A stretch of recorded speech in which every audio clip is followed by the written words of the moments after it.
"You've got to be kidding me," I muttered, staring at the bank statement in my hands. The name of the account leaped off the page: Hopeful Hearts Foundation. At first glance, it looked legitimate. A charity name, regular transfers from our joint savings account, and an unassuming address. But I knew better. There was no Hopeful Hearts Foundation, and the steady stream of withdrawals lined up far too neatly with Michael's late-night business meetings and unexplained expenses. I felt the blood drain from my face as I sat at the kitchen table, the evidence of his betrayal spreading out before me. My name is Lillian, and for 10 years I thought I knew the man I'd married. Michael was charming, successful, and quick to flash a reassuring smile whenever life threw challenges our way. He was the kind of man who could talk his way out of anything, and for years I believed every word. But now, staring at this bank statement, it was impossible to ignore the truth. Michael wasn't just funneling money out of our savings, he was using it to fund his mistress under the guise of a fake charity. My hands trembled as I opened my laptop and started digging deeper. I traced the transactions, each one leading to the same account. I Googled the charity name, hoping I'd find something, anything, that would prove my suspicions wrong. Nothing. No website, no social media presence, no history. I clicked on the address listed on the bank statement. It led to a generic office building in the city, one I knew Michael had no reason to visit. My heart sank. This wasn't just a hunch anymore. It was fact. Michael walked into the kitchen an hour later, whistling to himself as he dropped his briefcase on the counter. "Hey, babe," he said, leaning down to kiss me. "How was your day?" I forced a smile, slipping the bank statement under a pile of mail. "Fine, just going through some bills." "Anything interesting?" he asked, grabbing a bottle of water from the fridge. "Nope, same old stuff," I said casually, my voice steady despite the storm brewing inside me. He nodded, oblivious, and walked out of the room. As soon as he was gone, I exhaled shakily, clutching the edge of the table to steady myself. This wasn't the time to confront him, not yet. Michael was smart, but he'd grown careless enough to leave a trail. And if I was going to handle this, I needed to be smarter. Sitting back down, I opened a fresh notebook and started taking notes. Dates, amounts, patterns, it all went into my makeshift ledger. I didn't know what my next move was yet, but I knew one thing for sure. Michael wasn't getting away with this. He thought he was untouchable. That was his first mistake. That night, I lay awake, staring at the ceiling. Michael slept soundly beside me, completely unaware that the delicate balance of our life together had been shattered. I replayed every suspicious moment in my head, the last-minute business trips, the late-night phone calls he took in the garage, and the vague explanations that never quite added up. For years I'd dismissed my unease, convincing myself that I was being paranoid. Now I had proof. The next morning, after Michael left for work, I grabbed my laptop and dove deeper into the trail he'd left behind. The more I uncovered, the angrier I became. Not only had he funneled tens of thousands of dollars into this charity, but he'd also used it to pay for luxury items, flights, and hotel stays. One invoice stood out, a receipt for a diamond necklace, delivered to an address I didn't recognize. My stomach churned as I Googled the address. It was a high-end apartment complex across town. It didn't take long to confirm what I already suspected. The apartment belonged to Rebecca, the woman I'd once overheard Michael refer to as just a colleague. I clenched my fists, the betrayal cutting deeper with every new discovery. This wasn't just about the money. It was about the lies, the manipulation, the audacity to use our hard-earned savings to support his mistress. I called my best friend Amanda later that day. She'd always been the level-headed one, the person I turned to when life felt overwhelming. "You're not seriously thinking of letting this slide, are you?" she asked after I explained everything. "Of course not," I said, pacing the living room. "But I can't just confront him. He'll deny it, twist the story, make me out to be the villain. I need something stronger, something he can't talk his way out of." Amanda was quiet for a moment. "What about the authorities? Couldn't you report him for fraud or embezzlement?" Her suggestion planted a seed. "Maybe," I said slowly, but I need to gather more evidence first.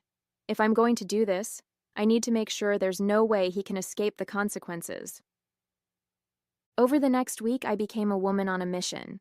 I printed every bank statement, copied every transaction, and compiled a file so airtight that not even Michael could poke holes in it.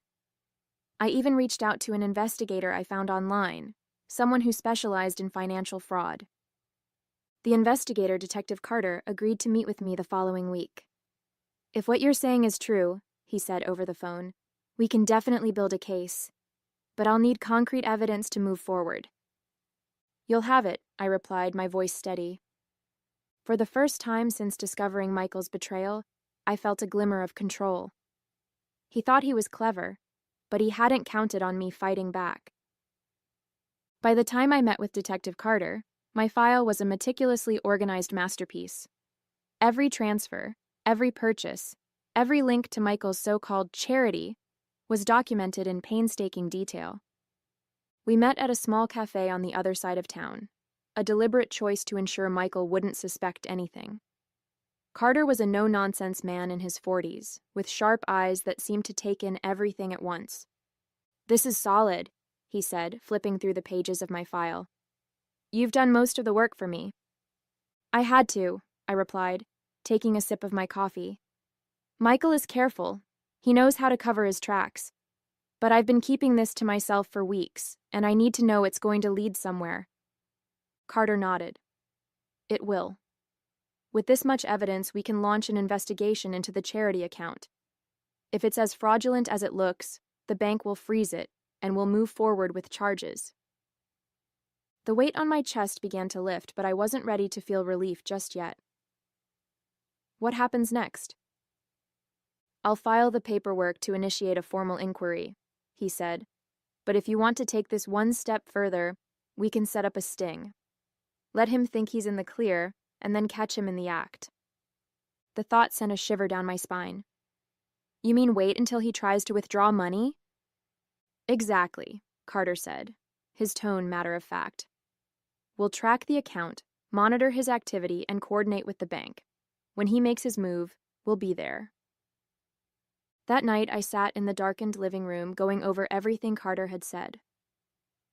The idea of letting Michael dig his own grave was tempting, but it also meant playing the part of the oblivious wife for a little while longer. It wasn't going to be easy, but I knew it was the only way to ensure he faced the consequences of his actions. The next morning, I transferred $50,000 into the charity account. It was money I'd been saving in a separate, secret account for emergencies. Money Michael didn't even know existed. But I marked it clearly in the bank's system. Donations under investigation. Michael didn't suspect a thing. Over the next few days, he was unusually chipper, humming to himself as he pored over his phone and dropped hints about big plans. I smiled when appropriate, laughed at his jokes, and played the role of the supportive wife. Inside, I was counting down the days until the trap was set. He had no idea what was coming. The days that followed felt like a test of endurance.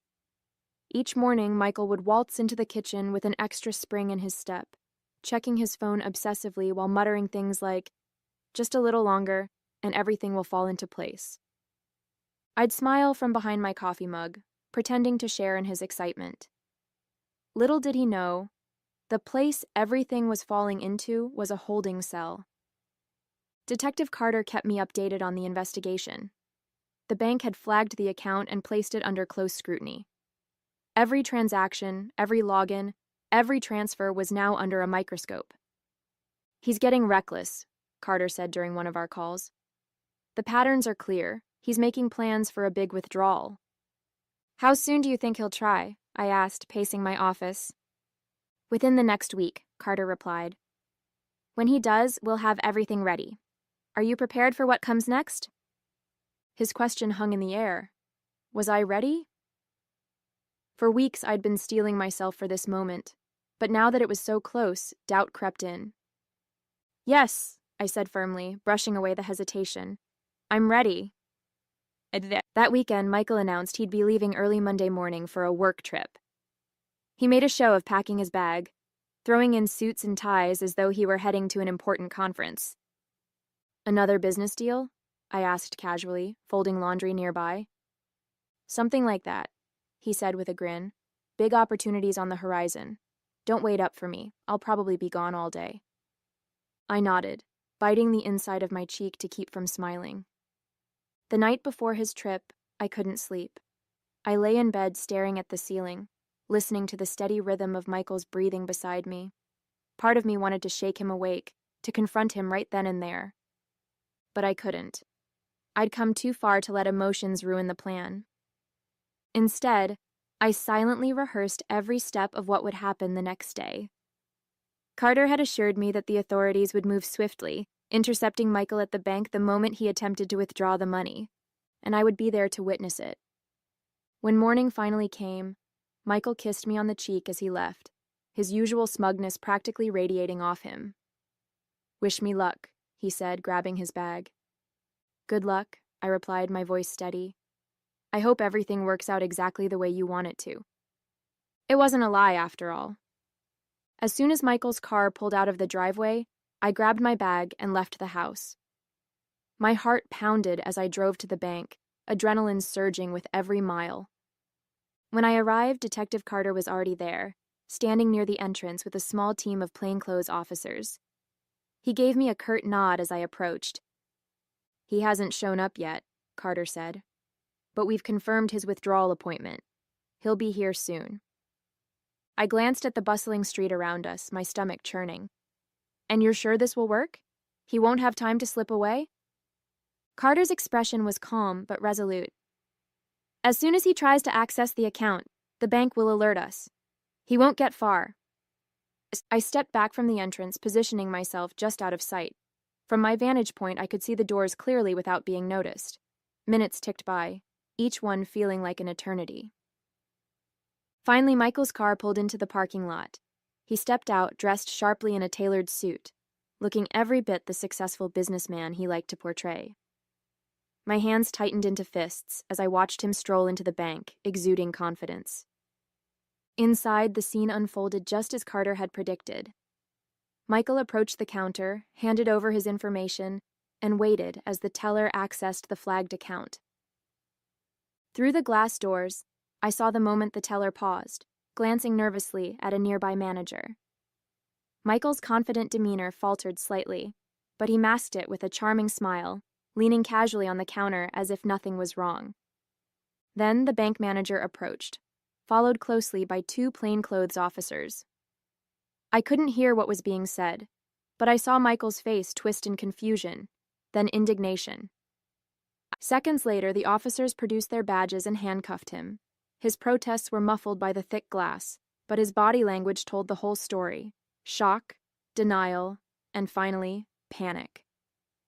I stepped out of the shadows, standing just beyond the bank's entrance as they escorted him outside. When his eyes met mine, his expression morphed into something I'd never seen before: raw fear. "Lillian?" he sputtered, his voice cracking. "What are you doing here?" I didn't answer immediately. Instead, I pulled a folder from my bag, the divorce papers I'd prepared weeks ago, and handed them to him as the officers led him past me. "Consider this my last donation," I said, my tone icy. His mouth opened to protest, but the officers ushered him into a waiting car before he could say another word. As the car drove away, Carter approached me. "That was clean," he said. "He's not going anywhere for a long time." I nodded, exhaling a shaky breath. For the first time in weeks, the weight on my chest began to lift. It was over. The drive home felt surreal. The morning's events played on a loop in my mind.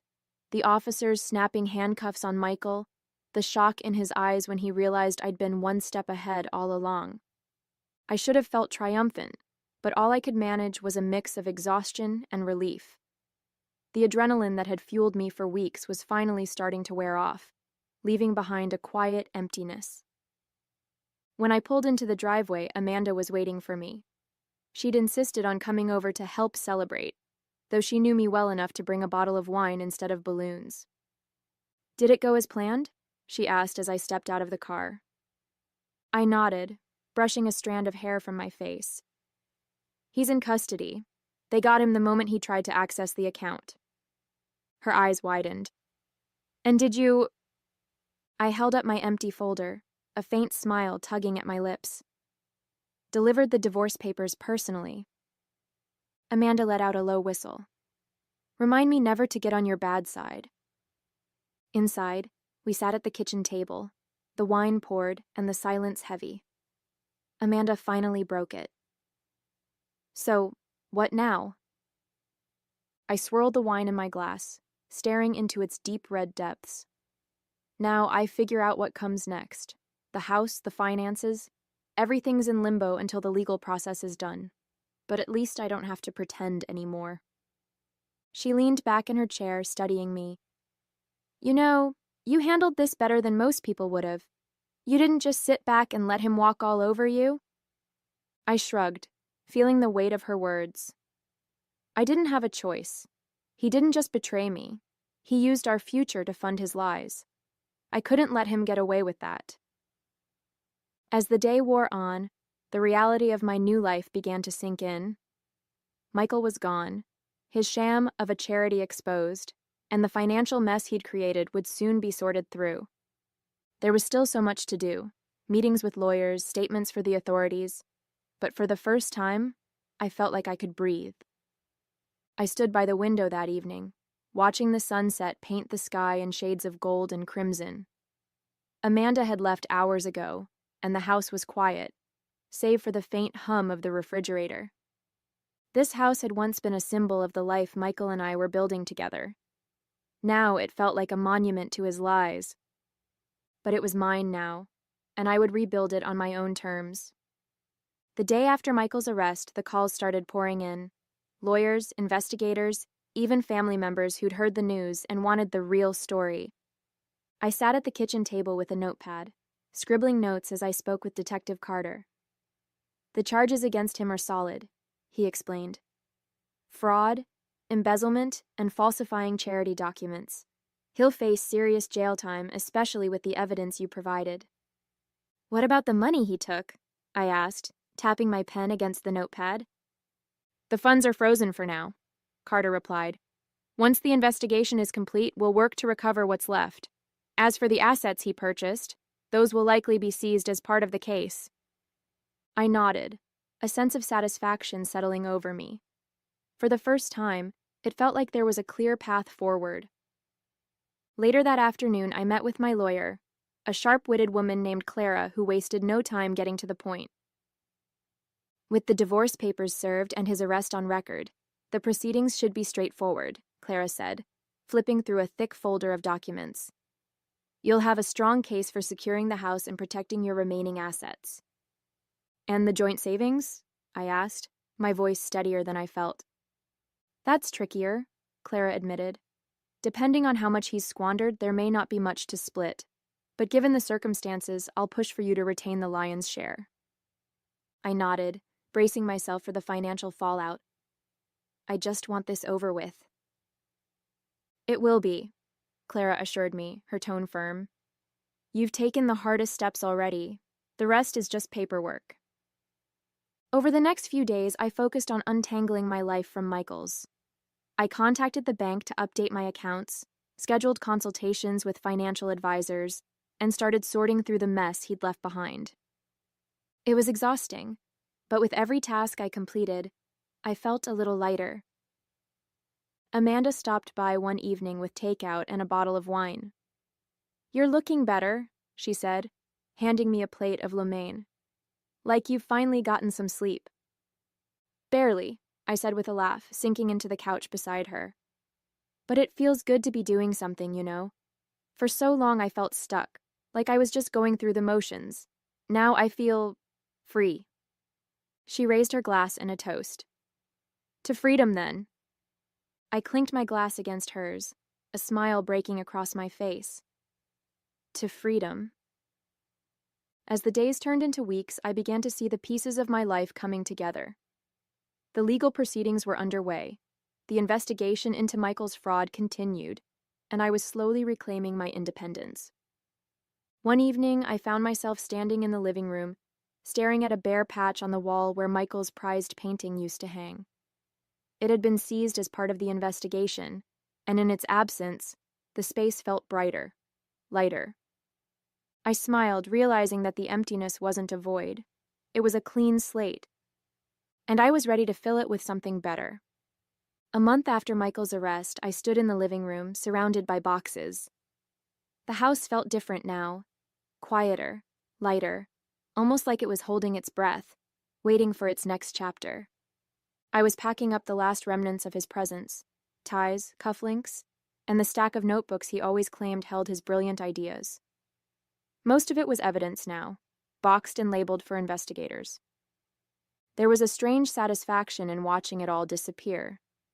Each item that left the house felt like a weight being lifted, a small step closer to reclaiming the space as my own. The legal proceedings were progressing smoothly, thanks to Clara's no-nonsense approach. She called one morning with an update. "The judge is leaning in your favor," she said. "Given the circumstances, you're likely to retain full ownership of the house and any remaining savings." I leaned back in my chair, relief washing over me.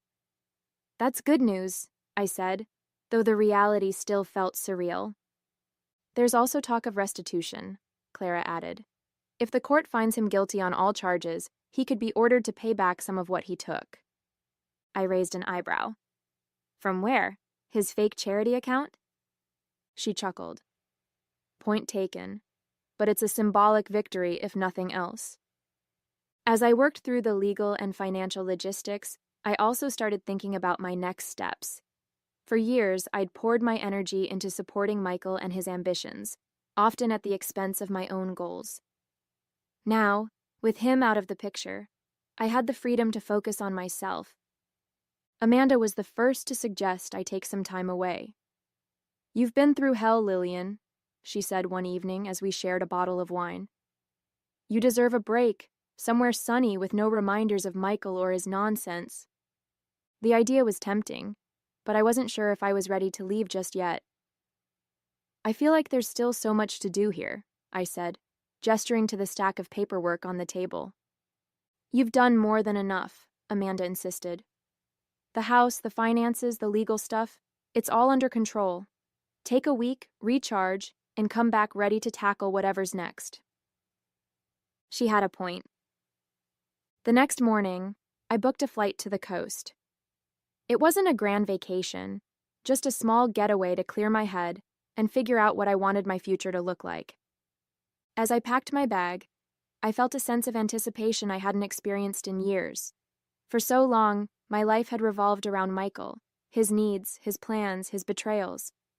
Now, for the first time, I was making decisions purely for myself, and it felt incredible. When the plane took off, I looked out the window, watching the city shrink beneath me. It was a moment of quiet clarity, a reminder that the past didn't define me, and the future was mine to shape. The trip to the coast was exactly what I needed. For the first time in years, I felt like I could breathe without the weight of Michael's lies pressing down on me. I spent my mornings walking along the beach, the salty breeze clearing my mind, and my afternoons reading novels I'd never had time for. By the third day, I felt a clarity I hadn't experienced in years. Michael's betrayal had taken so much from me: time, trust, a sense of security. But it hadn't taken me. I was still here, still standing, and for the first time, I realized just how strong I was. One evening, as the sun dipped below the horizon, painting the sky in shades of orange and pink, I sat on the deck of my rental cottage with a notebook in hand. I'd always been the planner in the relationship, the one who mapped out budgets, vacations, and future goals. But now, the blank page in front of me wasn't for anyone else. It was for me. At the top, I wrote, "What's next?" The list came quickly, almost effortlessly. Redecorate the house, make it mine, reconnect with friends, build the relationships I'd neglected during my marriage, pursue my career, invest in myself, forgive myself, let go of the guilt for trusting someone who didn't deserve it. By the time I set the pen down, the page was full, and for the first time in months, I felt hopeful. When I returned home, the house felt different.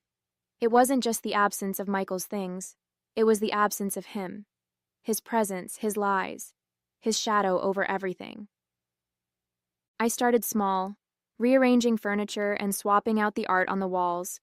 Each change felt like reclaiming a piece of myself. I also began reaching out to old friends, people I'd drifted away from during the chaos of my marriage.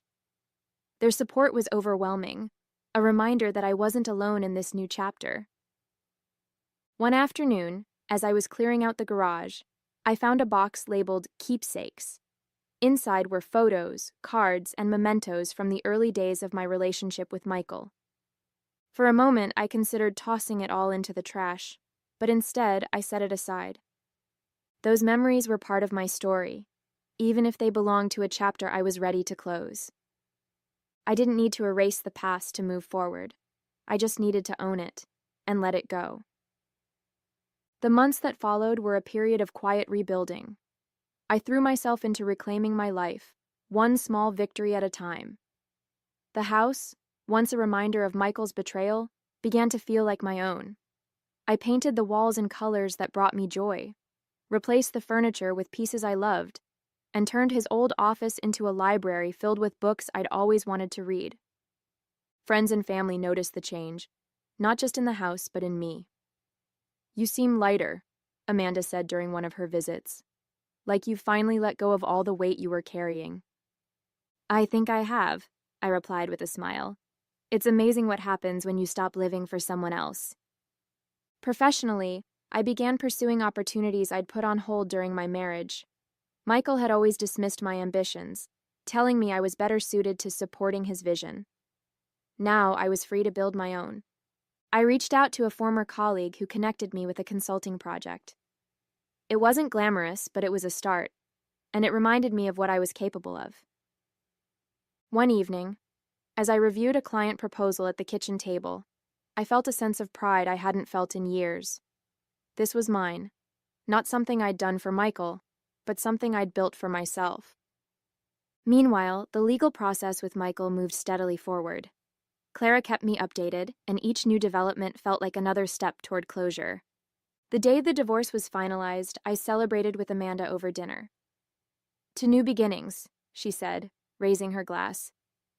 "To never settling again," I added, clinking mine against hers.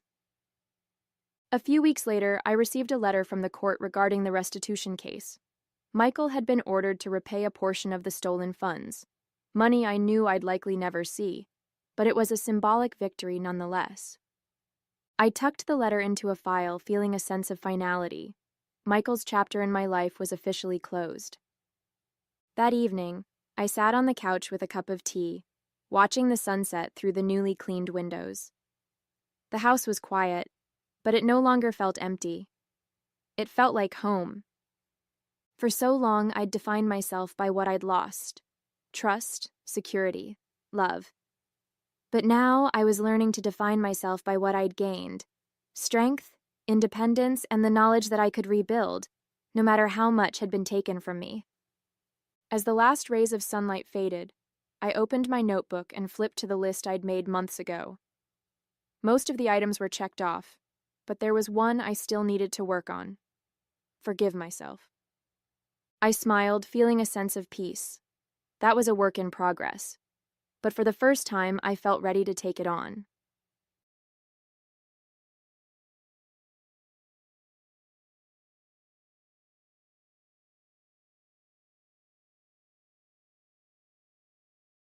Who said you could sleep?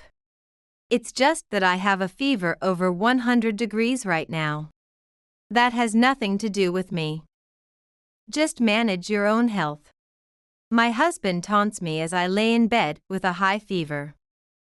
When I try to ignore him. Got some nerve ignoring me, huh? Stop it, please. He forcefully tries to drag me out of bed, grabbing my hand. I desperately shake him off, and he stumbles backward. That's when his switch flipped. Don't you dare defy your husband. That was when he hurled the empty wine bottle he was holding, aiming it straight at me. I instinctively covered my face. For a moment, I braced for death.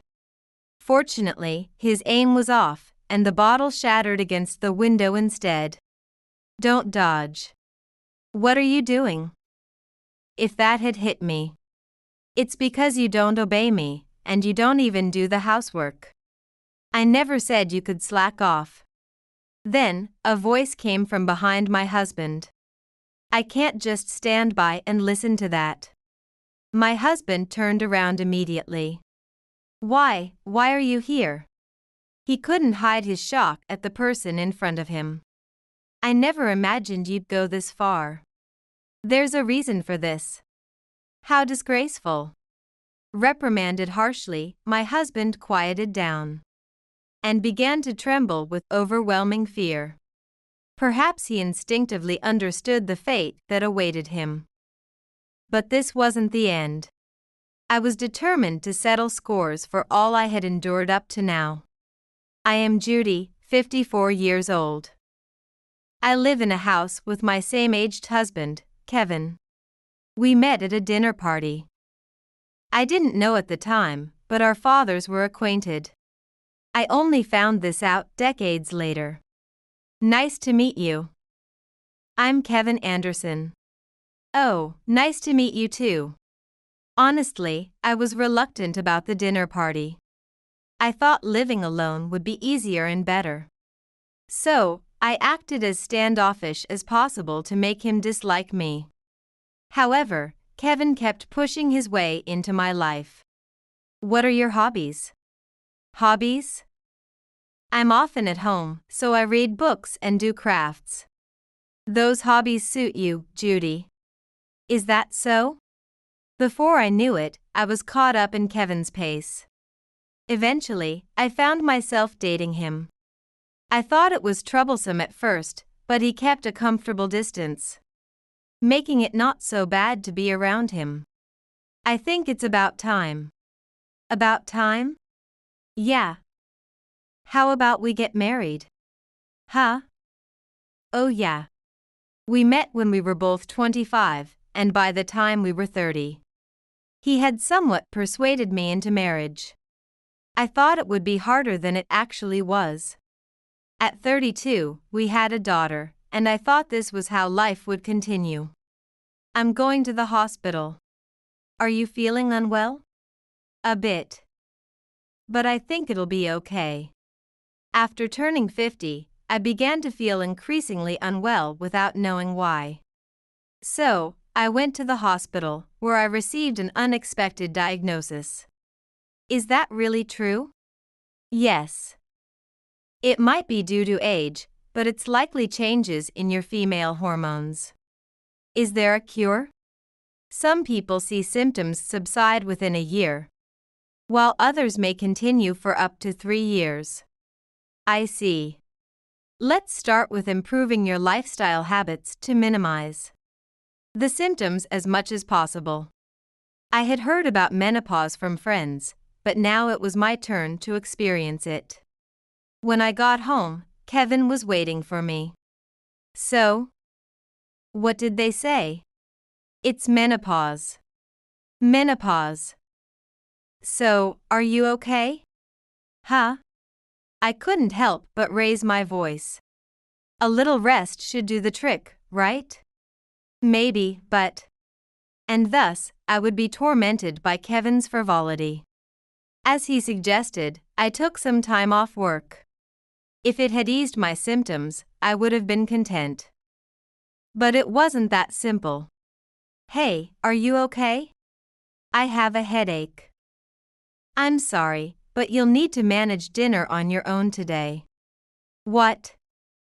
Why? Why? Because I can barely move. You know I can't cook. Then maybe order takeout or something.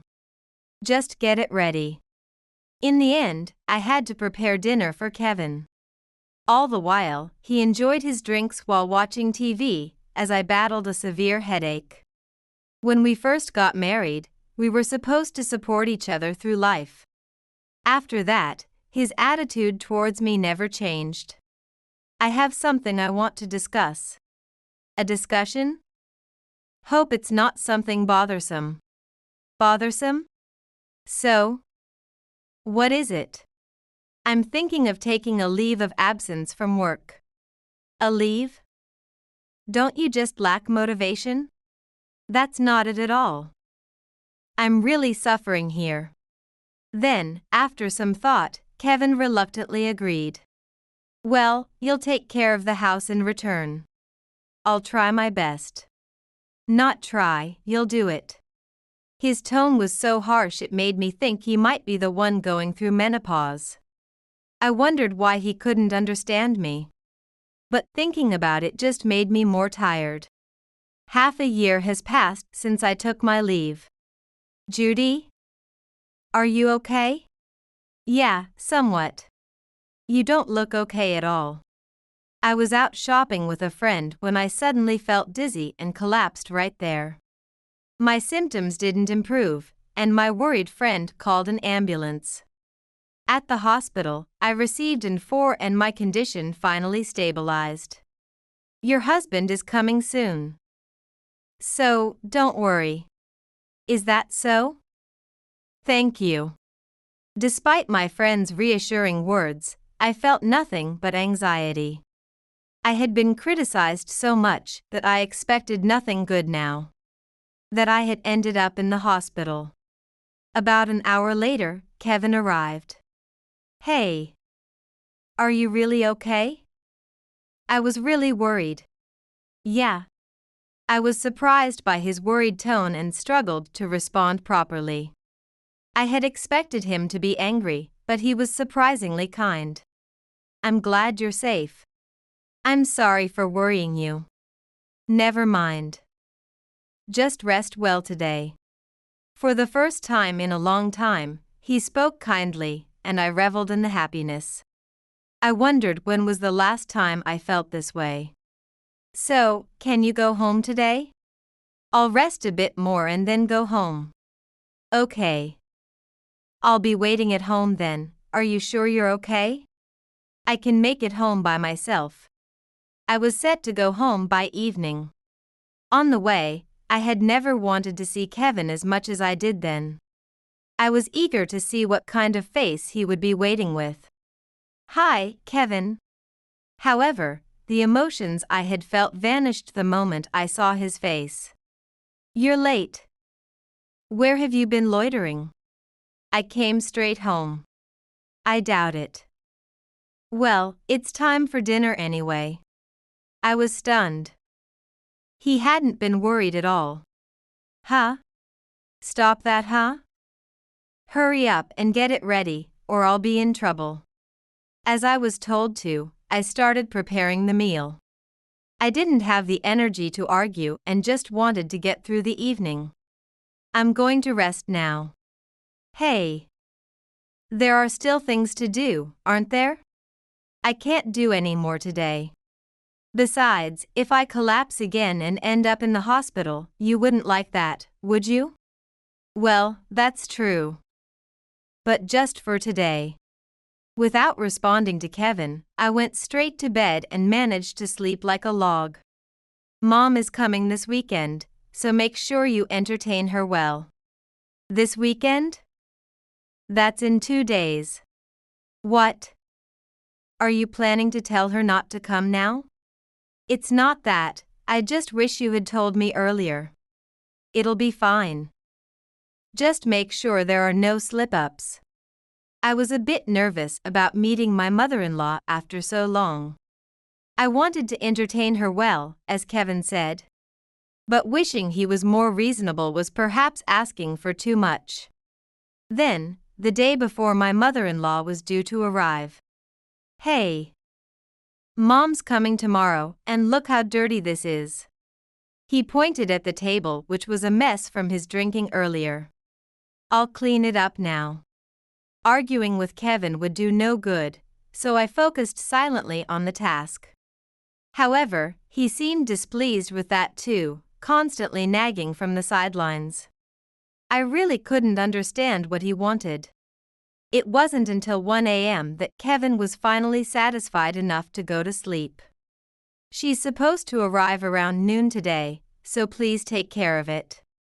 However, when I woke up, my body felt as heavy as lead. Just to be sure, I took my temperature and it was over 100 degrees. Instead of showing concern, Kevin made a grimace. What are you doing at a time like this? I'll handle it somehow. Really, you're so useless. Kevin was unusually irritable. His mother held that much significance for him. I had been lying down until just before my mother-in-law's arrival. But there was no sign of recovery. It's been a while, Judy. Thank you for coming all the way. Please, come in. I managed to greet my mother-in-law, but I don't remember much after that. I was chatting with her in the living room. But my condition was only getting worse, and I was nearing my limit. Are you okay? Yes. What is it? Kevin. Isn't Judy feeling unwell? Huh? That's just because she stayed up late last night. Let her rest a bit. All right. Kevin carried me to the bedroom. Just stay quiet and lie down. I had no energy left to respond. Realizing that there would be a problem, I made a phone call to someone. I don't know how much time had passed when I was awakened by Kevin's voice. Who said you could sleep? I have a fever over 100 degrees right now. Plus, you were the one who told me to lie down just before. That doesn't mean you can just sleep. Besides, a fever has nothing to do with me. Just manage your own health. He spoke to me as if mocking me for being bedridden with a high fever. When I tried to ignore him. Got some nerve ignoring me, huh? Stop it, please. He forcefully tried to drag me out of bed, grabbing my hand. I desperately shook him off, and he stumbled backward. That's when his switch flipped. Don't you defy your husband. Kevin left the room and then reappeared with a wine bottle. For a moment, I braced for death. Fortunately, his control was poor and the bottle hit the window, shattering into pieces. Don't dodge. What are you doing? What if it had hit me? It's because you don't obey me. I never said you could slack off on the housework. Then, a voice came from behind Kevin. I can't just stand by and listen to that. Kevin immediately turned around. Why are you here? He couldn't hide his shock at the person in front of him. I never imagined you'd go this far. There's a reason for this. How disgraceful. Reprimanded harshly, Kevin quieted down and began to tremble with overwhelming fear. Perhaps he instinctively understood the fate that awaited him. But this wasn't the end. I was determined to settle scores for all I had endured up to now. Why are you here? Kevin asked my father. Why? Because Judy contacted me. She said she had reached her limit. I couldn't stand Kevin's rampage anymore and had called my father for help. He was so furious that he looked like he might hit someone. Wait, please. There's a proper reason for this. A reason, huh? Then let me hear this reason of yours. Well. Kevin fumbled, unable to continue. He had spoken impulsively and hadn't thought about what would come next. What's wrong? Wasn't there a reason? Please wait. There's no reason, is there? Lying now won't do you any good. Yes. Reprimanded by my father, Kevin looked like a frog being stared down by a snake. I hadn't expected things to go so smoothly. There are things a husband can and cannot do. Then, Kevin looked at me and began to say something even more outrageous. It's all Judy's fault, really. I don't know if it's menopause or what. But lately she's just been sleeping and not doing any housework. I couldn't take it anymore and retorted. Don't joke around. Do you have any idea how hard I work every day preparing your meals and doing the housework? You take it for granted, but it's not. Shut up. You just need to obey me. Who do you think allows you to live like this? So that's your true feeling. What? Do you think we're alone here? Kevin, startled, looked ahead. There stood my father, arms crossed. I didn't expect it to be this bad. Looking back, I shouldn't have agreed to the dinner party just because we knew each other. What? Actually, I knew your father a bit. But my father never said a word. That's right. Because your father had borrowed money from me. My father did such a thing? Then, my father chuckled. I immediately understood what he was thinking. Since we're on the subject, I'll have you, his son, repay it. What? But my father is already dead. Even if a parent dies, their debts are inherited by their children. But you can't prove that. Don't worry about that. I've kept the promissory note well preserved. That's unbelievable. Kevin's shoulders slumped in defeat. Unfortunately for him, his troubles were not over yet. Hearing the commotion, his mother came to see what was happening. What's all this noise? His mother was unaware that my father was there. She also didn't know about the terrible things her son had been doing up to this point. It's been a while. Why are you here? Actually, my daughter asked for my help, so I came here. Help? What for? Kevin, perhaps to avoid drawing attention to himself, shrank smaller and held his breath. Seeing him like that made me burst out laughing, which I did not miss. Why are you making yourself so small? Don't say unnecessary things. Unnecessary? This situation is your fault, you know. Unaware of the situation, my mother-in-law listened as my father explained the details. Kevin, what have you done to Judy? It's not like that, Mom. No excuses. And you might not know this. But I also suffered from menopausal symptoms, so I understand how tough it can be. You too? But your father never did anything terrible like you are now. At this moment, Kevin had no allies. I had not known that my mother-in-law suffered from menopausal symptoms like me. I knew she had become a housewife after turning 50. But since we weren't close after the marriage, she might not have wanted to burden us with her life. He was always proactive in helping out with the household chores, unlike you. Eventually, Kevin seemed resigned and apologized to me. I was wrong. From now on, I'll support you, Judy. Can we start over? It seemed that Kevin was serious. Just when I was about to forgive him, thinking he really meant it. Just wait a minute. What? Are you really okay with this? Prompted by my father's words, I paused to think. Then, as if to warn me, my mother-in-law chimed in. The final decision is yours, Judy, but think it through carefully. I pondered repeatedly whether to forgive Kevin. Just then, I caught him yawning out of the corner of my eye. At that moment, my mind was made up. I've made my decision. Is that so? You're going to give me another try, right? I took a deep breath before declaring to Kevin. I'm getting a divorce. So this is the end for us. I had completely forgotten that I was running a high fever at the time. What are you saying? You can't live on your own, can you? Kevin approached me, his presence imposing fear. Stop it. His mother's command halted him. Don't show any more disgraceful behavior, please. Fine. I understand. I don't need a useless woman like you anyway.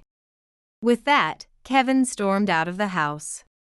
Judy, we really caused you trouble. If I had been more attentive. That's not true. I was saved by your words just now. What will you do now? Like I said before, I'll prepare for the divorce. Then I'll prepare on this side too. With a determined look, my father left. My mother-in-law and I remained and talked for a bit. I hope this makes things a bit easier for you, Judy. If things get tough, may I consult with you, Mother? Are you serious? Yes. I would like to hear more from you as someone experienced in life. Understood. If this old woman is okay with you, I'd be happy to help. Several weeks later, we divorced without any issues regarding property division. Shortly after, I moved back to my parents' house to recuperate. About half a year later, I received a call from my ex-husband, who I had not been in contact with. He was living alone, regularly visiting the hospital. What do you want after all this time? I actually have a chronic condition that's getting worse. They said it could turn serious if it continues like this. I figured as much. He must be unable to handle it on his own and is seeking help. So, what do you want me to do? I want you to take care of me from now on. The doctor said it would be tough to manage alone. Is there any benefit for me in doing that? It would just be for a while, just until I recover. His selfishness seemed unchanged. Did he really think his ex-wife would agree to such a request? If he did, that was truly wishful thinking. Why don't you ask your mother then? I already did, but she refused. That figures. If I were in his mother's place, I wouldn't want to care for him either. That's unfortunate. That's why I'm asking you, Judy. As much as I'd like to help, it's impossible. Maybe if you had asked earlier. Besides, I'm not free either, so I'm going to hang up now. My ex-husband then pleaded more desperately.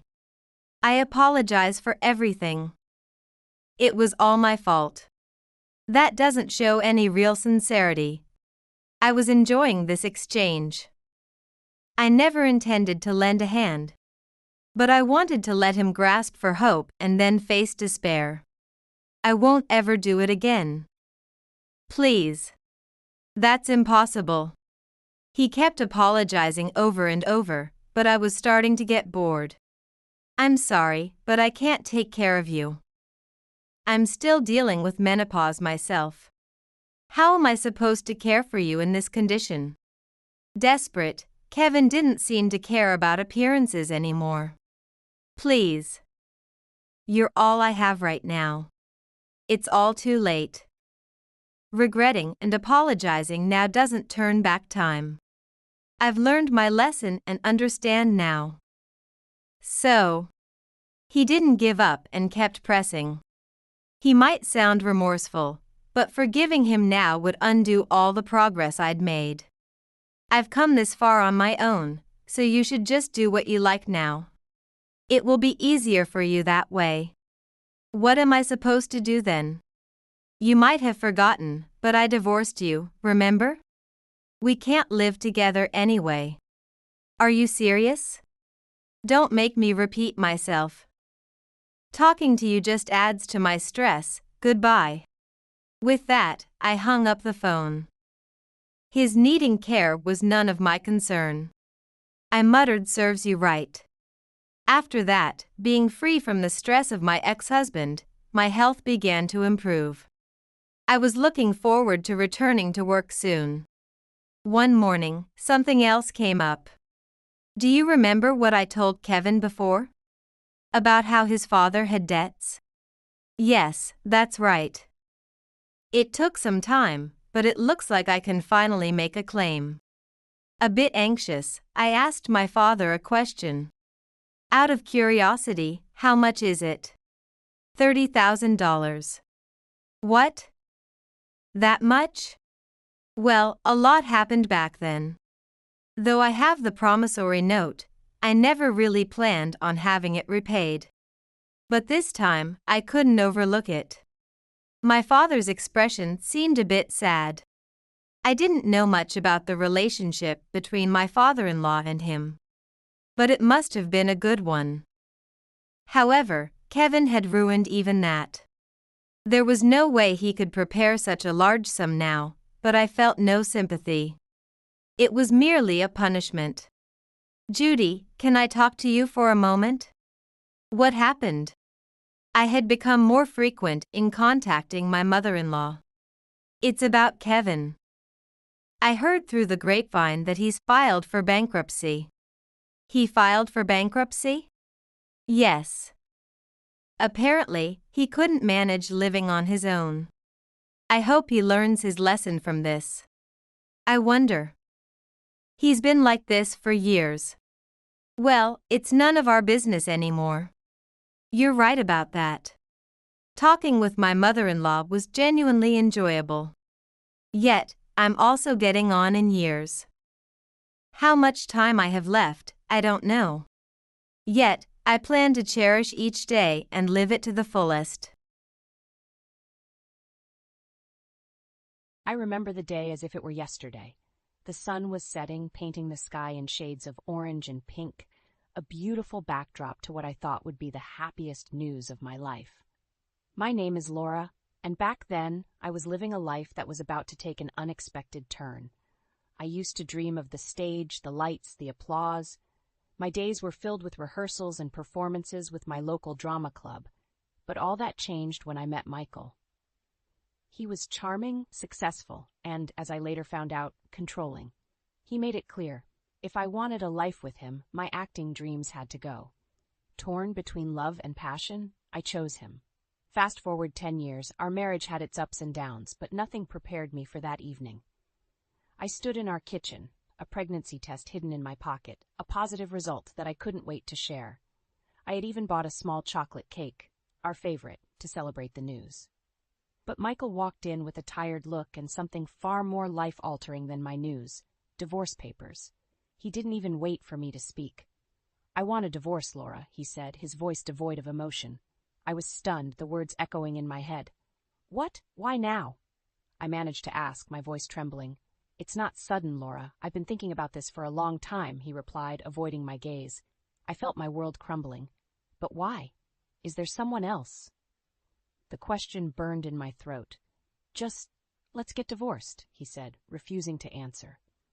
The joy of my pregnancy evaporated in that instant, leaving me with a heartache so profound that I couldn't even speak of the baby. I just stood there, holding back tears, as he walked away, leaving me with nothing but the unsigned divorce papers and a shattered heart. That was the last thing Michael said to me, not knowing about the child growing inside me. I ended up single again, but this time with a life growing inside me. And maybe, just maybe, it was this unborn child that gave me the strength to endure what was to come. The following years were a blur of sleepless nights and tireless days. Being a single mother was hard, but Emily, my little angel, made every struggle worth it. She had her father's eyes, but thankfully nothing else of him. She was my joy, my miracle. Then, 5 years later, life decided to throw me another curveball. I was at the local supermarket, Emily in tow, when I saw him, Michael.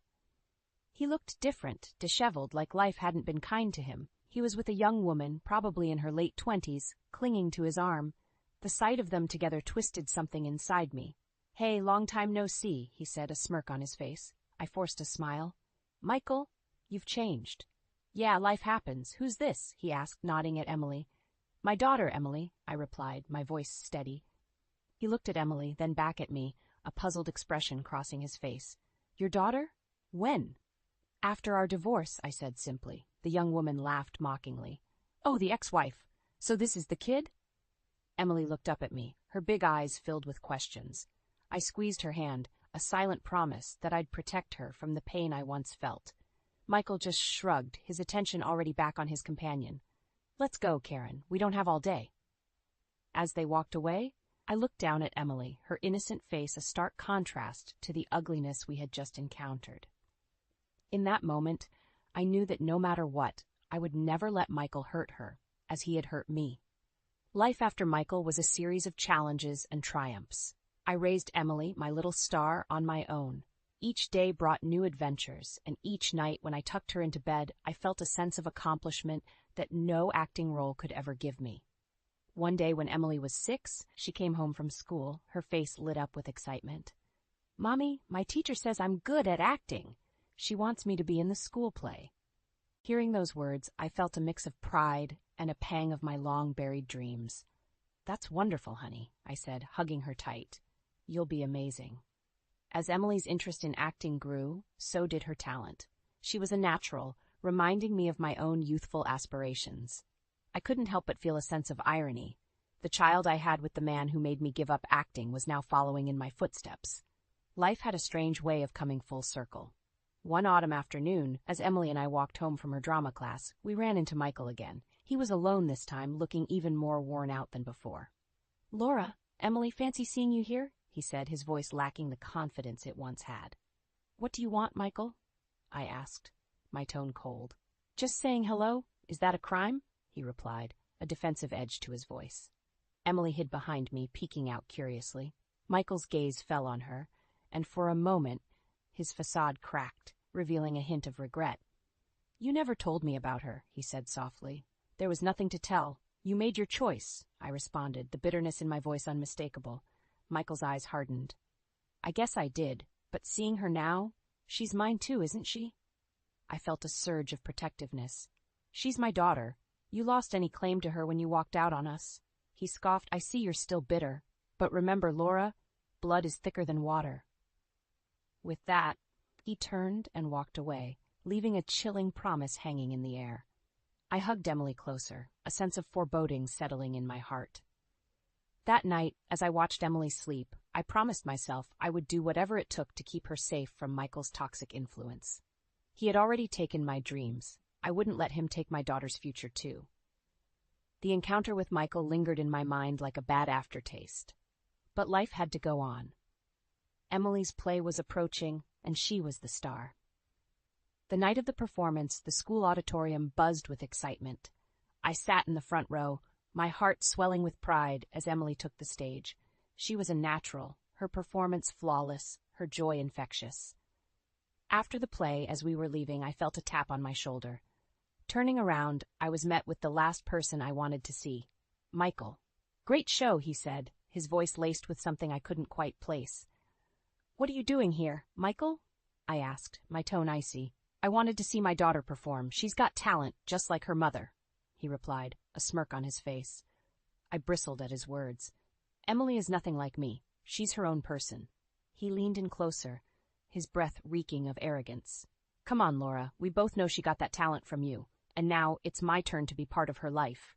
His words sent a chill down my spine. "You gave up that right a long time ago." Michael laughed, a cold, hollow sound.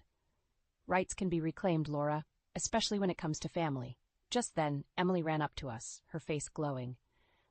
"Mommy, did you see me? I was a princess." I smiled at her, pushing my fear aside. "You were wonderful, sweetie." Michael crouched down to her level. "You were amazing, Emily. Daddy's very proud of you." Emily looked at him, confusion etched on her face. "Daddy?" I quickly intervened. "Emily, this is Michael. We used to know each other." Michael stood up, his eyes locking with mine. "We'll see each other again, Laura. This isn't over." As he walked away, I hugged Emily tightly, a sense of dread washing over me. Michael's words echoed in my head, a warning of the storm that was about to hit our lives. I had fought hard to build a peaceful life for Emily and me. I wasn't about to let Michael destroy it. But deep down, I knew this was just the beginning. In the weeks that followed, Emily's star continued to rise. Her performance at the school play had caught the attention of a local talent agent who offered her small roles in commercials and local TV shows. Emily was thrilled, and so was I, albeit cautiously. My past encounters with Michael had left a lingering shadow over our newfound happiness. Then one day, as we were leaving a studio after a successful audition, I saw him again. Michael stood there, leaning against his car, a smug look on his face. "Laura, I must say, Emily is quite the little star," he said, his eyes gleaming with something akin to greed. I felt a knot form in my stomach. "What do you want, Michael?" He stepped forward, his voice dripping with false sincerity. "I've been thinking. Emily needs her father now more than ever. Fame can be tough on a kid." I scoffed. "You're hardly father material, Michael. You can't just waltz back into her life because she's on TV now." He smirked. "But I am her father, Laura, and it seems to me that her success could be lucrative. The implication of his words hit me like a slap. You're unbelievable. You want to profit from your own daughter? Michael shrugged nonchalantly. I'm just saying, as her father, I should have a say in her career, and perhaps a share of her earnings. I stepped closer, anger surging through me. Listen to me, Michael. You are not going to use Emily. She's not your ticket to easy money. His expression hardened. We'll see about that, Laura. I have rights, and I intend to use them. As he drove away, I felt a cold fear settle in my heart. Michael was serious, and I knew he wouldn't stop at anything to get what he wanted. I had to protect Emily, not just as her mother, but also from the man who claimed to be her father. A man who saw his own daughter as nothing more than a means to an end. The threat Michael posed became all too real in the following days. I received a letter from a law firm, cold and formal, stating Michael's intention to claim parental rights and a portion of Emily's earnings. My hands trembled as I read it. The audacity of the man I once loved now seeking to exploit our daughter was chilling. I immediately sought legal counsel. The lawyer, a stern yet kind-hearted woman named Miss Thompson, listened to my story with a furrowed brow. Don't worry, Laura. We'll fight this. He may be her biological father, but his intentions are clear. It's about money, not Emily's well-being. The day of the court hearing arrived. I sat there, clutching Emily's hand, as Michael and his lawyer presented their case. He spoke of his rights as a father, his voice oozing insincerity. I only want what's best for my daughter, Michael proclaimed, shooting a glance at Emily, who shrank back in her seat. When it was our turn, Miss Thompson was formidable. Your Honor, Mr. Michael here showed no interest in Emily until he learned of her budding career. His intentions are not parental care, but financial gain. The judge looked over at Michael, skepticism in his eyes. Mr. Michael, what have you done to build a relationship with Emily since your divorce? Michael stuttered. Well, I've been busy, but I always cared. Your Honor, he's lying, I blurted out, unable to contain myself. He never cared until now. The judge nodded slowly, making notes. After a tense hour, he delivered his judgment. Michael's petition was denied. The relief that washed over me was indescribable, but as we left the courthouse, Michael's eyes met mine, burning with fury and defeat. You'll pay for this, Laura, he hissed under his breath. I tightened my grip on Emily's hand, whispering to her that everything would be okay. But as we walked away, I knew this wasn't over. Michael's revenge would come in another form, and I needed to be ready. My only goal was to protect Emily, whatever the cost. In the wake of the court decision, a deceptive calm settled over our lives. Emily's career continued to flourish, and for a moment it seemed like we could finally move past Michael's shadow. But that peace was shattered one ordinary Tuesday afternoon. I was running late from work, and Emily was at a photo shoot with her manager, Molly. As I hurried towards the studio, my phone rang. It was Molly, her voice laced with panic. Laura, it's Emily. She's gone. My heart stopped. What do you mean, gone? Michael, he took her. I only looked away for a second, and Molly's voice broke. Rage and fear gripped me. I'm on my way. I arrived at the studio to find police cars and a crowd of onlookers. Molly was in tears. I'm so sorry, Laura. I tried to stop him, but he pushed me away. The police took our statements, and I described Michael with a cold fury I didn't recognize in myself. As the reality of the situation sank in, my fear for Emily turned into something fiercer. I wouldn't let Michael harm our daughter. The next hours were a blur of police questions, flashing lights, and the growing pit of fear in my stomach. I posted on social media, pleading for any information on Emily's whereabouts. The response was overwhelming. Emily's fans mobilized, sharing the post, offering help, and providing leads. Then a breakthrough came. Karen, Michael's girlfriend, reached out. She had seen my post and, in a turn of conscience, provided Michael's location. Armed with this information, the police moved swiftly. They found Michael in a rundown motel, Emily unharmed but scared. As they arrested Michael, I held Emily tight, promising her that she was safe now, that I would never let anything like this happen again. The aftermath was a whirlwind of media attention. Michael was charged with kidnapping, but his lawyer argued for a lesser sentence, citing emotional distress. The thought of him getting away with a slap on the wrist was unbearable. But Emily's agency, worried about the public's perception, urged for a settlement. Reluctantly, I agreed, but on one condition. Michael would have no rights to Emily, legally or financially. The settlement was a hollow victory. Michael was free, but his reputation was in tatters. The story of his greed and callousness spread, and he lost his job. Shunned by friends and colleagues, he became a pariah. As for Emily, her bravery and resilience only endeared her more to her fans. Her career continued to soar, and through it all, she remained grounded, her sweet smile a constant reminder of the strength and love that had carried us through the darkest of times. I stood frozen, the world crumbling around me as I watched Derek's lips locked with Amanda's in a passionate embrace. My heart shattered into a million pieces, the betrayal cutting deeper than any knife ever could. Derek, how could you? After all we've been through? I choked out, my voice trembling with a mix of anger and utter devastation. Amanda pulled away from Derek, her red lips curled into a smug grin. Oh, he's mine now, Lily. You're just outdated. Her words stung like venom, each syllable twisting the knife deeper into my soul. I had dedicated my life to this man, sacrificing my dreams and ambitions to support his career and raise our family. And this was how he repaid me, by throwing it all away for a young, vapid thing like Amanda. I should have seen the signs earlier.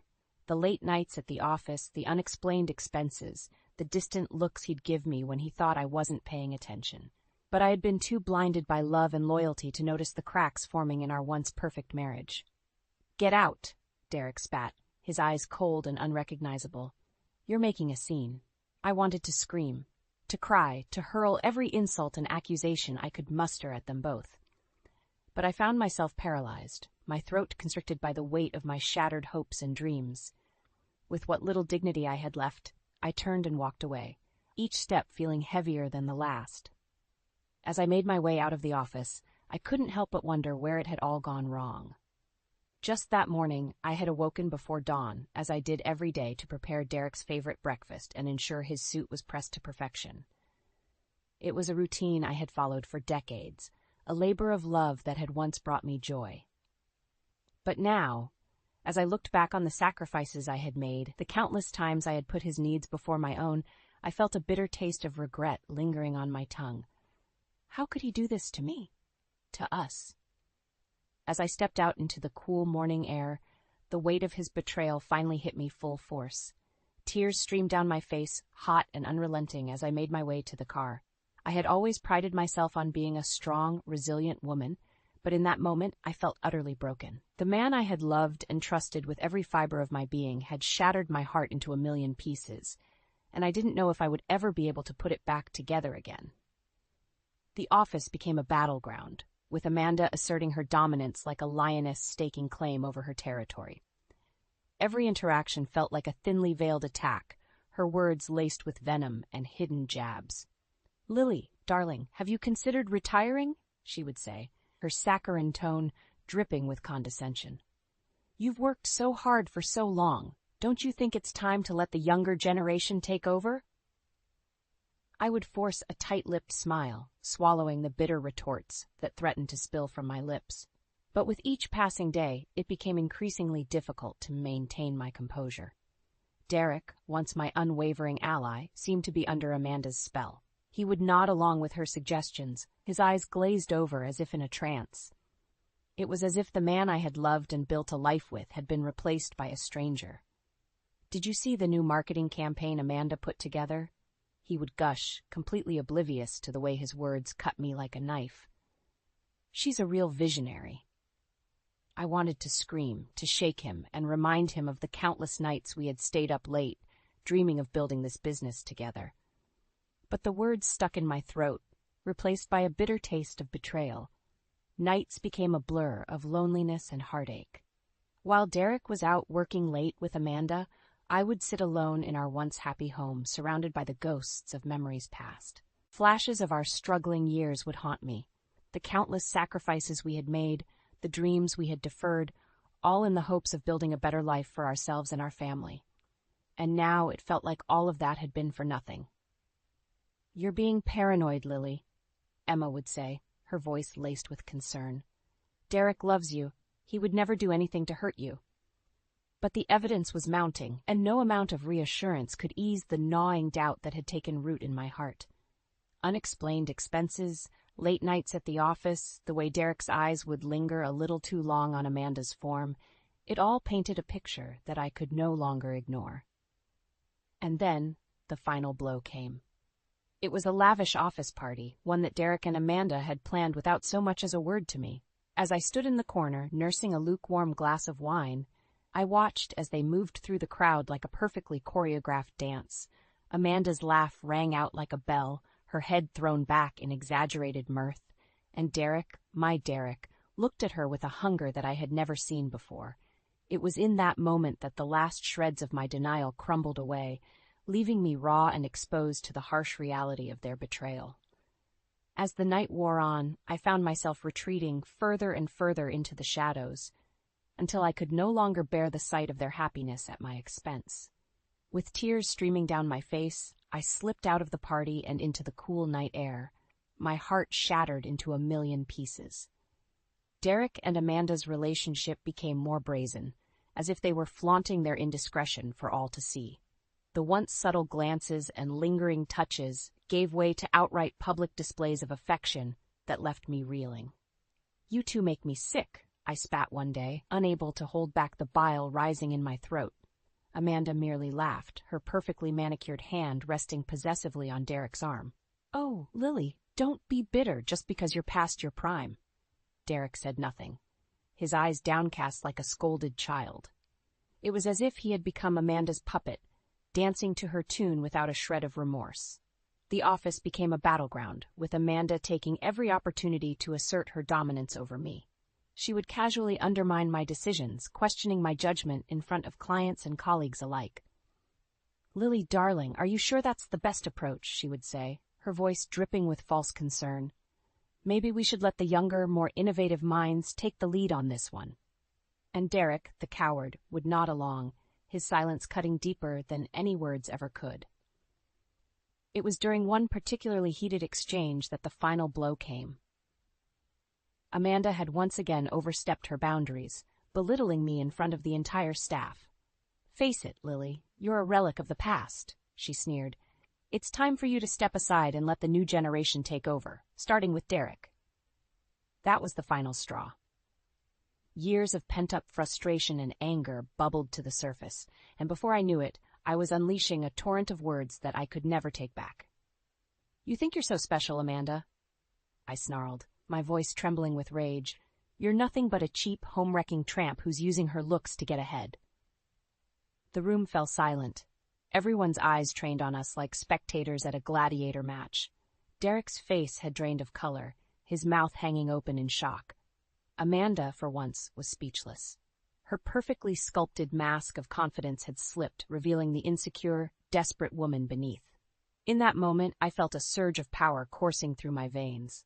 For too long, I had allowed myself to be diminished, to be made to feel insignificant in my own life. But no more. With a newfound sense of determination, I turned on my heel and stormed out of the office, leaving a trail of stunned silence in my wake. As I drove home, the adrenaline coursing through my veins gave way to a profound sense of clarity. I had spent too long living in Derek's shadow, sacrificing my own dreams and aspirations for the sake of his success. No longer.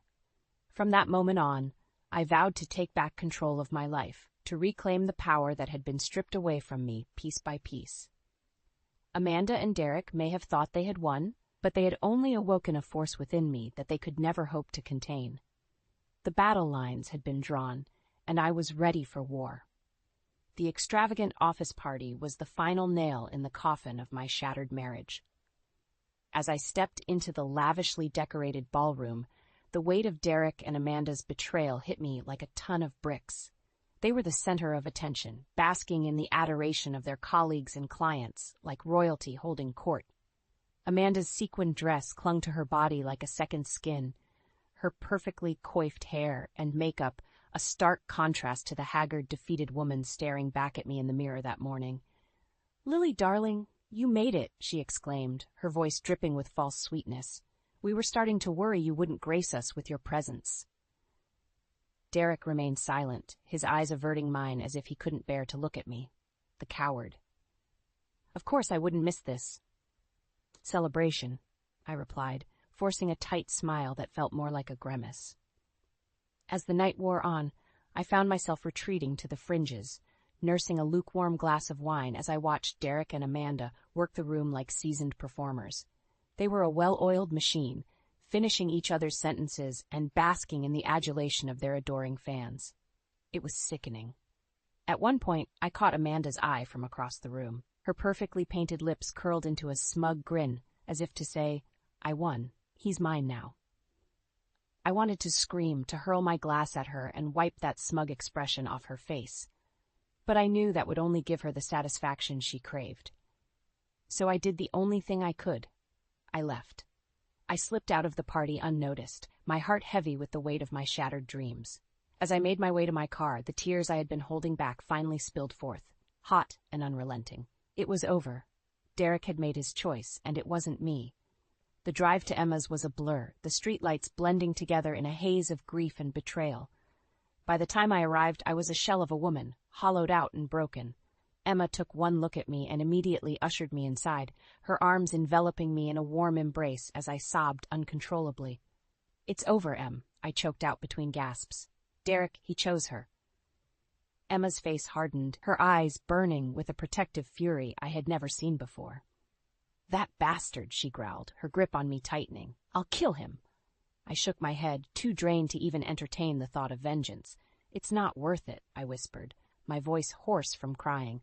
I need to get away from all of this." And so, with Emma's unwavering support, I packed what little belongings I had and moved into her spare room.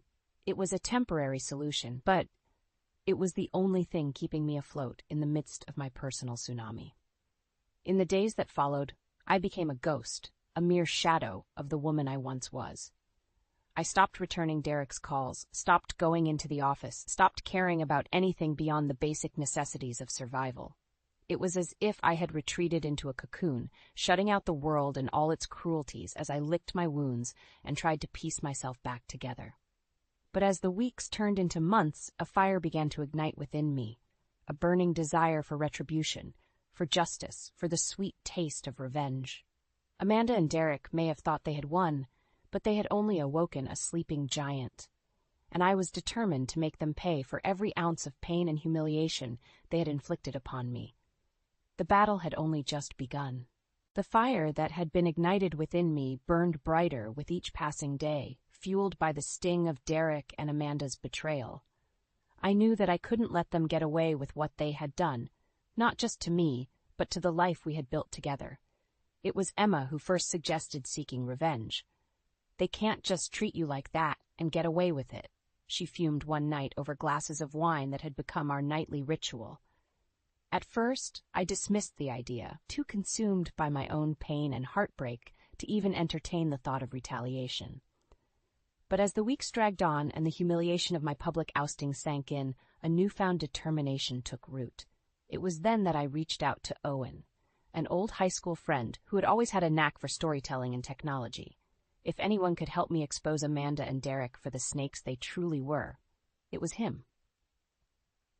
"So let me get this straight," Owen said, his brow furrowed as he nursed a beer across from me at our favorite dive bar. "You want to take down your lying, cheating husband and his mistress?" I nodded, my jaw set with grim resolve. "They think they've won, but they have no idea what's coming." A slow grin spread across Owen's face, his eyes twinkling with mischief. "All right, Lily. I'm in.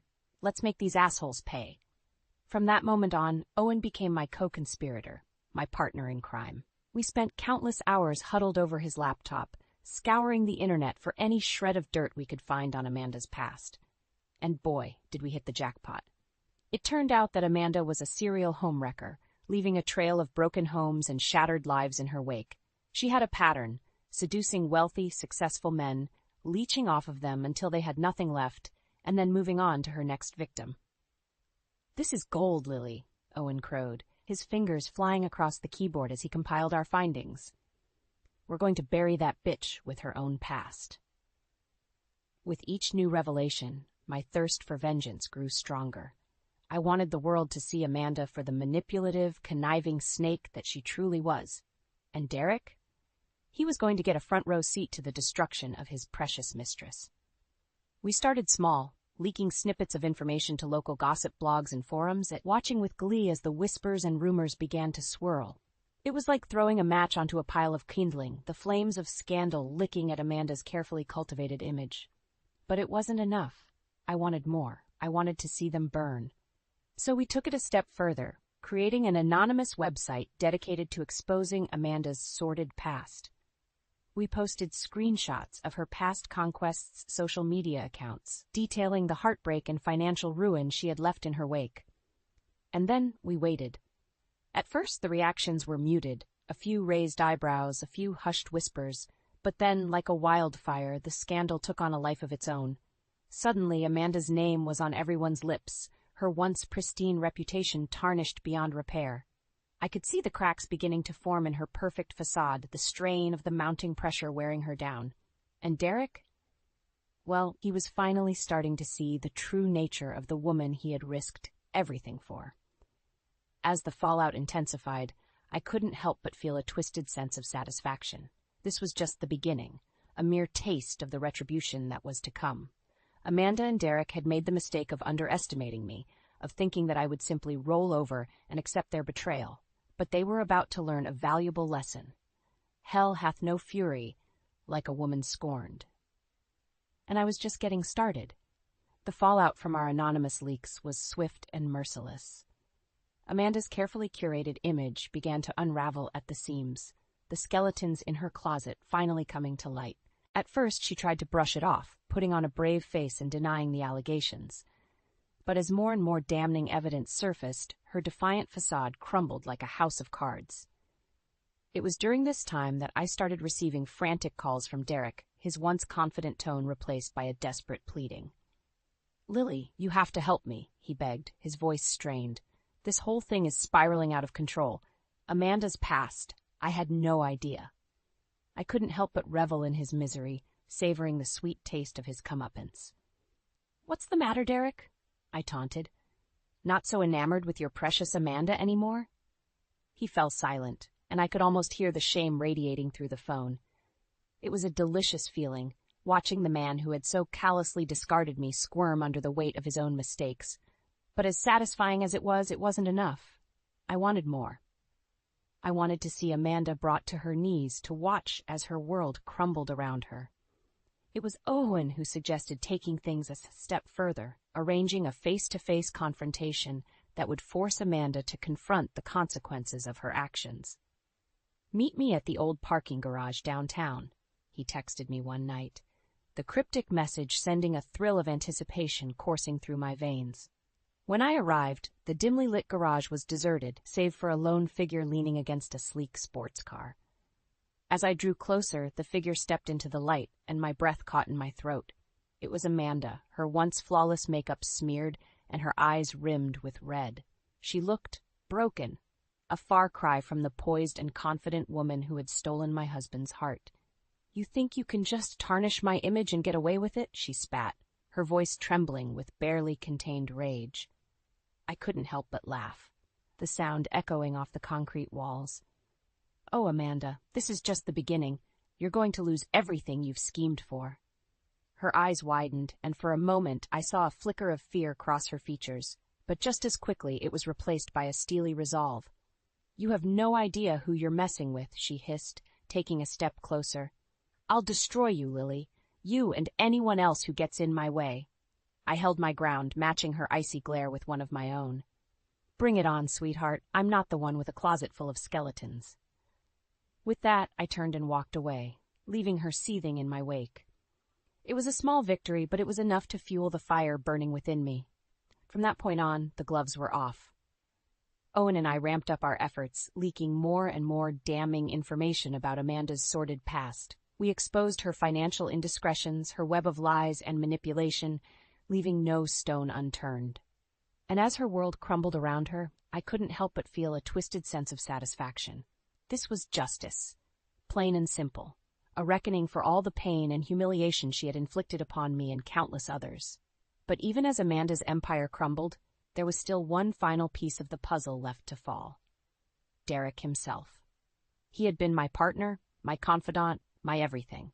And in the end, he had chosen the path of betrayal, casting me aside like a worn-out relic. Well, no more. It was time for Derek to face the consequences of his actions, to see the true monster he had aligned himself with. And I was going to make sure he had a front-row seat to the destruction. The endgame was in sight, and I was ready to unleash hell. The day of reckoning had finally arrived, and I was ready to unleash hell upon Derek and Amanda. With Owen by my side, we had orchestrated a showdown that would bring their web of lies and deceit crashing down around them. It all came to a head at a pivotal company meeting where the board of directors and key clients had gathered to discuss the future of the business. Little did Derek and Amanda know, but Owen and I had been working behind the scenes, gathering support from those disillusioned by the scandal. As Derek took the stage, his cocky demeanor betrayed no hint of the turmoil brewing beneath the surface. Amanda sat in the front row, her perfectly coiffed hair and designer outfit a carefully crafted mask of confidence. But I knew better. I could see the cracks in her facade, the subtle signs of strain that belied her true state of mind. Derek launched into his usual spiel, waxing poetic about the company's bright future and innovative vision. But this time, his words rang hollow, falling on deaf ears. That's when I made my move. Rising from my seat, I cleared my throat and stepped into the aisle, commanding the room's attention with a single pointed glare. Derek, Amanda, I think it's time we address the elephant in the room, I announced, my voice steady and unwavering. Derek's bravado faltered, his eyes widening as he realized what was happening.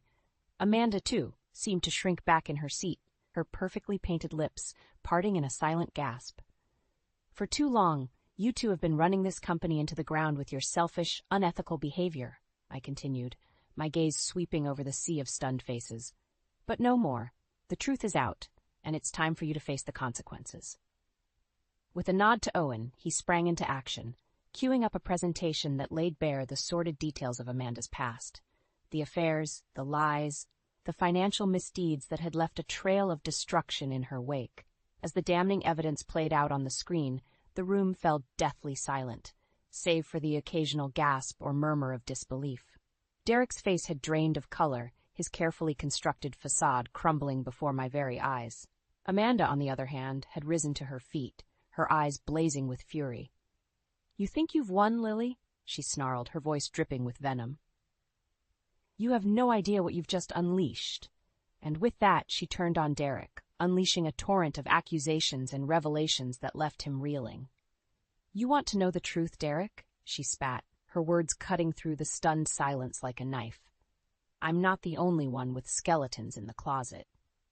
What followed was a brutal evisceration of Derek's character, as Amanda laid bare his own web of infidelities, financial misdeeds, and unethical business practices. It was a scorched earth tactic, a desperate bid to salvage what little shred of credibility she had left. But it was too late. The damage had been done, and the once mighty Derek stood before us, a broken and disgraced shell of a man. As the truth came crashing down around them, the board members and clients began to turn on Derek and Amanda, their voices rising in a chorus of outrage and disgust. It was over. Their reign of deceit and manipulation had finally come to an end, and they had no one to blame but themselves. In the chaos that ensued, I caught Derek's eye, and for a fleeting moment I saw a glimmer of regret, a silent acknowledgement of the devastation he had wrought. But it was too little, too late. The damage had been done, and there was no turning back. As Derek and Amanda were unceremoniously ushered out of the meeting, their once bright futures reduced to ashes, I couldn't help but feel a sense of satisfaction wash over me. Justice had been served and the scales had finally been balanced. It was a hard-won victory, but one that tasted oh so sweet. In the aftermath of Derek and Amanda's spectacular downfall, a strange sense of calm washed over me. It was as if a weight had been lifted.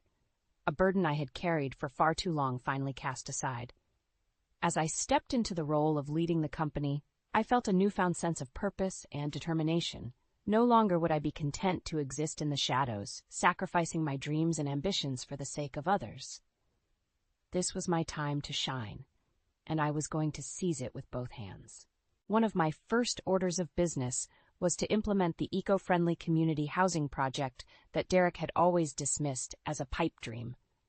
It was an idea that had been simmering in the back of my mind for years, a vision of sustainable living that prioritized the environment and fostered a true sense of community.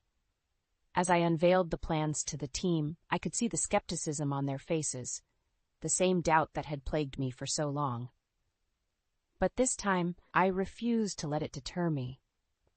"This is the future, people," I declared, my voice ringing with conviction. "A chance to leave a lasting legacy, to build something that truly matters." And to my surprise, they rallied behind me, their initial hesitation giving way to a shared enthusiasm for the project.